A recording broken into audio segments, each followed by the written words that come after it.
Now, we've heard it all before. Eat less, exercise more, stay healthy. But before you give yourself a hard time, ask yourself this question. Is work making you fat? Woohoo! I've got something to blame. According to the Australian Healthy Food Guide, there are plenty of weight traps hiding in any workplace. Things like working overtime, being promoted, feeling stressed, and working with technology. Being promoted? So how do we work smart to stay trim? We're joined by Healthy Food Guide editor Georgia Rickard. Good morning to you. Good morning. Now, we are working harder longer these days. Is that the reason why we're putting on the pounds?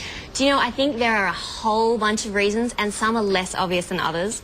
You guys are going to hate this one, but just by sitting down, you actually block off the fat-absorbing enzymes in your body, which means that fat circulates for longer and then is more likely to be stored rather than actually burnt off as energy. So just by sitting at your desk, that can help. I feel like standing up for the rest of this interview. Well, I saw a thing, I was on an American TV show the other week that has a desk attached to a treadmill.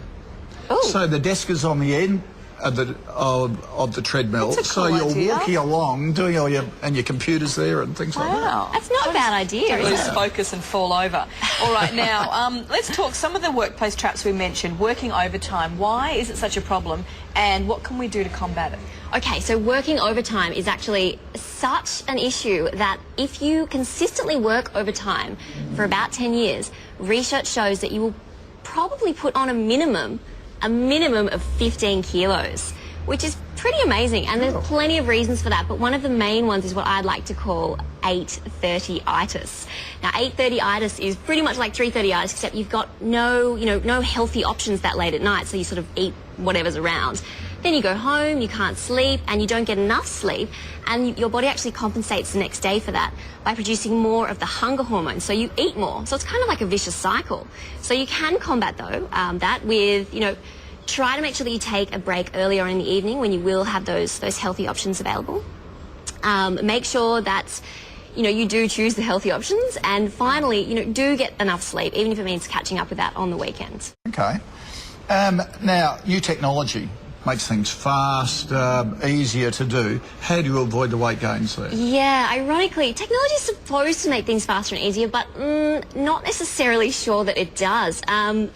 Basically, every single time you're interrupted, and the average Australian worker is interrupted about every 11 minutes. It takes 25 minutes to get back into it. So you spend about a third of your day being distracted. And that, obviously is stressful, contributes to overtime, which is weight gain. So you can do that by avoiding being on call all day, every day. Definitely switching off your phone late at night because, when you are interrupted in the middle of the night, that actually stops the growth hormones that you need and actually contributes to increased fat stores again. And finally, do try and make a list so you actually clear your mind before you actually, you go to sleep at night. Okay. Okay, shift work. This is one that we're really interested in here. Research shows 500,000 Aussies work rotating shifts. So how do you keep weight off there?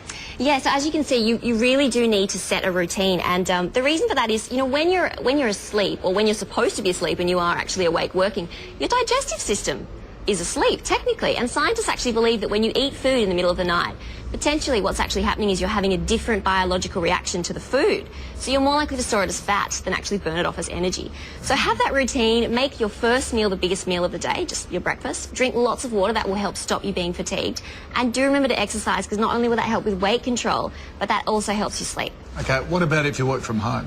Yeah, working from home, everyone's dream, right? You get to sit around your jammies, it's wonderful, except, you graze at the fridge all day. So, try and have a routine. Get dressed early. Set a food routine. Have breakfast, lunch and dinner and a couple of snacks, no grazing. And do exercise. And I've actually found that the best way to do that is to use the time that you'd normally be commuting to and from work to exercise. Okay. Yeah. What a good idea. Some really good tips there. Yeah. Georgia, thank you for that. Oh, my pleasure. Thanks for having me.